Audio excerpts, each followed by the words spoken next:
सध्या खाजगी क्षेत्रातील नोकरी टिकवण्याबद्दल अनेकांना विश्वास नाही।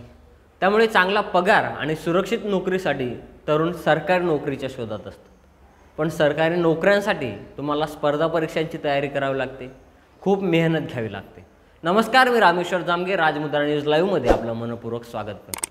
आता पाहूया त्या 9 सरकारी नोकऱ्या ज्या आपल्याला IAS दर्जाच्या नोकरीपेक्षा जास्त पगार देऊ शकतात। IAS हे देशातील सर्वात प्रतिष्ठित सरकारी पद मानले जाते। IAS अधिकारी बनण्यासाठी तुम्हाला UPSC उत्तीर्ण होणे आवश्यक आहे। या पदावर निवड झालेल्या उमेदवारांना सुरुवातीला दरमहा 56,100 रुपये इतका पगार मिळतो।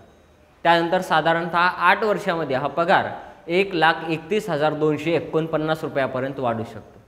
सोबतच IAS अधिकाऱ्याला सरकारी निवास, वाहतूक अशा अनेक सुविधा मिळतात। त्याचबरोबर आता पाहूयात अशा काही नोकऱ्या ज्या आपल्याला IASच्या दर्जाप्रमाणे पगार देऊ शकतील।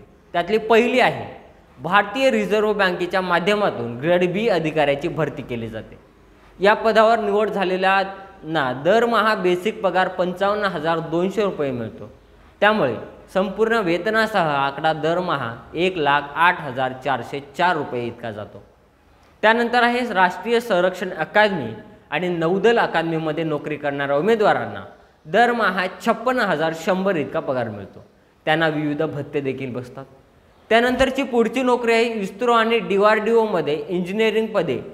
त्याचबरोबर सोशल रिसर्च ऑफिसर सीला L10 पे स्केलनुसार दरमहा 56,100 ते 1,77,500 इतका पगार मिळतो। त्यानंतर आहे भारतीय वन विभागामध्ये। भारतीय वन सेवांमध्ये रुजू झालेल्या अधिकाऱ्यांना सुरुवातीचा पगार 56,100 रुपयापर्यंत असतो। तो वाढत जाऊन पुढे 2,25,000 पर्यंत जातो। यासोबतच त्यांना विविध लाभ आणि भत्ते देखील दिले जातात। त्यानंतरचा आहे वेगवेगळी सरकारी पदे भरण्यासाठी SSC CGL परीक्षा घेतली जाते। यामध्ये निवड झालेल्या उमेदवारांना 25,500 ते 1,51,100 रुपयापर्यंत पगार दिला जातो। सहाय्यक प्राध्यापक पदे प्रतिष्ठित आणि चांगल्या पगाराचे म्हणून ओळखले जाते। यांना मॅट्रिक्स लेवल 10 नुसार पगार मिळतो, जो 57,700 रुपयापर्यंत सुरू होतो ते 1,82,400 रुपये आणि इतर भत्ते देखील असा लाभ मिळत असतो। त्यानंतर आहे PSUS द्वारे उच्च पगाराच्या सरकारी नोकऱ्या ऑफर केल्या जातो, ज्यात इंजिनियर्सला E2 ग्रेडनुसार पगार मिळतो। 50,000 ते 1,60,000 आणि इतर भत्ते असा पगार त्यांना दिला जातो। UPSC परीक्षेतून IFS अधिकारी अव्वल सचिव स्तरावरील अधिकाऱ्यांची निवड होते। त्यांना मिळणारा पगार लाखाच्या घरात असतो। आकर्षक पगारासह विविध पे स्केल, विशेष विदेशी भत्ते देखील त्यांना मिळतात। त्यानंतर आहे सरकारी रुग्णालयातील डॉक्टर। सरकारी रुग्णालयातील डॉक्टरांना चांगला पगार मिळतो। ज्युनियर रेसिडेंट्सना मिळणारा सुरुवातीला पगार हा 52,000 ते 53,000 पर्यंत असतो। यानंतर त्यांच्या अनुभव आणि कौशल्यानुसार तो वाढत जातो।